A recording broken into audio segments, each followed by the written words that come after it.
काही अनुभव आला नाही, परंतु 15 आणि 16 मध्ये परमेश्वराकडे जसं अधिक वळत गेलो तसा परमेश्वराचा अधिक अनुभव येत गेला.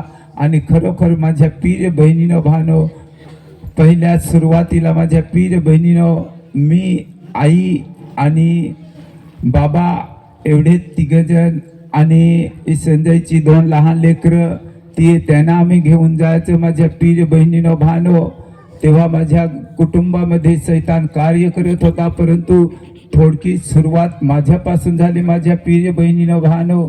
आणि काही कालांतरानंतर माझ्या प्रिय बहिणीनं भावनो, आमच्या घराण्यावर दुःख म्हणजे कोसळले. आमचे वडील वारून गेले, आमचे मोठे भाऊ माझे वारून गेले, तरी पण परमेश्वराचा मी हात सोडला नाही. आणि माझ्या प्रिय बहिणीनं भावनो, किती वर्ष झाली माझ्या प्रिय बहिणीनं भावनो, तरी पण मी परमेश्वरावर विश्वास ठेवून होता की एक ना एक दिवस परमेश्वर आमच्यावर उपकार करेल. होय माझ्या प्रिय बहिणीनं भावनो. आणि एक दिवस असा उजाडला की खरोखरच परमेश्वराने आज माझं पूर्ण कुटुंब ख्रिस्तामध्ये एकत्र केलेलं आहे. मी परमेश्वराकडे विनंती करत होतो, देवा मी एकटा स्वर्गाच्या राज्यात जाऊ शकत नाही, तर माझं पूर्ण कुटुंब मला स्वर्गाच्या राज्यात पाहायचं आहे. माझी रोज परमेश्वराकडे विनंती प्रार्थना असायची माझ्या प्रिय बहिणीनं भावनो.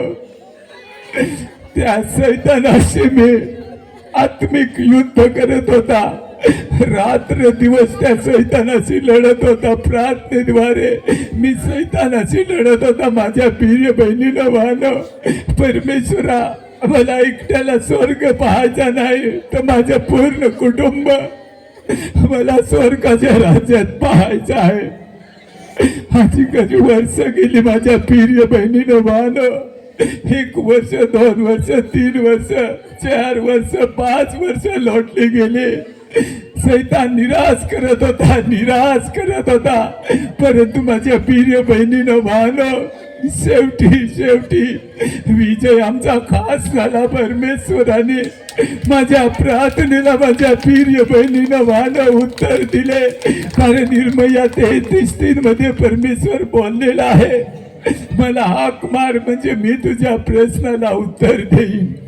खरोखर माझ्या प्रिय बहिणीनं भावनो, आज माझ्या प्रश्नाला परमेश्वराने उत्तर दिलेलं आहे माझ्या प्रिय बहिणीनं भावनो. आणि आज आमचं पूर्ण कुटुंब हे ख्रिस्तामध्ये आहे माझ्या प्रिय बहिणीनं भावनो. आमची 2 लेकरं अजून इथं आहेत नाही, ती शाळेमध्ये आहेत माझ्या प्रिय बहिणीनं भावनो. त्यांना सुट्टी नाही म्हणून ती येऊ शकली नाही माझ्या प्रिय बहिणीनं भावनो. परंतु परमेश्वराने माझं कुटुंब एकत्र केलं आणि सर्व काही समस्या, आजार, दुःख ह्यापासून आम्हाला बरं केलं. त्याचप्रमाणे आमच्या नातू आहेत, एक सारसीला दिलेले आहे, एक सफाळ्याला दिलेले आहे. त्यांना सुद्धा देवाची सुवार्ता सांगितली आणि ते सुद्धा त्यांचा पण पूर्ण कुटुंब आज परमेश्वरामध्ये येत आहे माझ्या प्रिय बहिणीनं भावनो. म्हणून त्या जिवंत परमेश्वराकडे माझ्या प्रिय बहिणीनं भावनो वळा. परमेश्वर कसे आपल्यावर उपकार करत आहे माझ्या प्रिय बहिणीनं भावनो. तो होणार नाही एकटा, आज आपल्याला सोडत नाही, टाकत नाही माझ्या प्रिय बहिणीनं भावनो. हाच देव महान आहे हे साक्षात तुम्ही पाहत आहात माझ्या प्रिय बहिणीनं भावनो. माझा पूर्ण परिवार तुमच्या समोर हजर आहे. हा माझ्या नातवाला अशी बिमारी झालेली होती, एक दिवस गेला आणि पाहिलं मी रडला माझ्या प्रिय बहिणीनं भावनो. आणि त्याला सांगितलं परमेश्वरावर विश्वास ठेव, देव आपल्याला सोडणार नाही. आणि खरोखरच ह्या माझ्या नातवानी त्या परमेश्वरावर जिवंत देवावर विश्वास ठेवला आणि आज जिवंत देवाने त्याची निवड केली.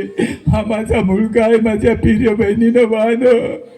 ही माझी पत्नी आहे, ही माझी सून आहे, ही माझी सून आहे, ती माझी सून आहे माझ्या प्रिय बहिणीनं. आणि ती वहिनी आहे माझ्या प्रिय बहिणीनं भावनो. परंतु मी माझ्याच कुटुंबासाठी प्रार्थना केली नाही, तर माझं पूर्ण कुटुंब येशूच्या हातामध्ये समर्पण करून दिलं. जरी ते खाणं पिणं त्यांचं अलग चाललेलं असेल, तरी पण मी देवाकडे विनंती प्रार्थना करत होता की परमेश्वरा, माझ्या पूर्ण कुटुंबाला स्वर्गाच्या राज्यात पाहायचं आहे. आणि त्या महान देवाने आज माझ्यावर दया केले, कृपा केले आणि माझ्या पूर्ण कुटुंब ख्रिस्तामध्ये घेतलेलं आहे. माझ्या प्रिय बहिणीनं वाहन, म्हणून मी त्या जिवंत देवाला हृदयातून अंतकरणातून कोटी कोटी धन्यवाद देत आहे. तुम्ही सुद्धा जोरात टाळ्या वाजवून देवाला धन्यवाद द्यायचा आहे.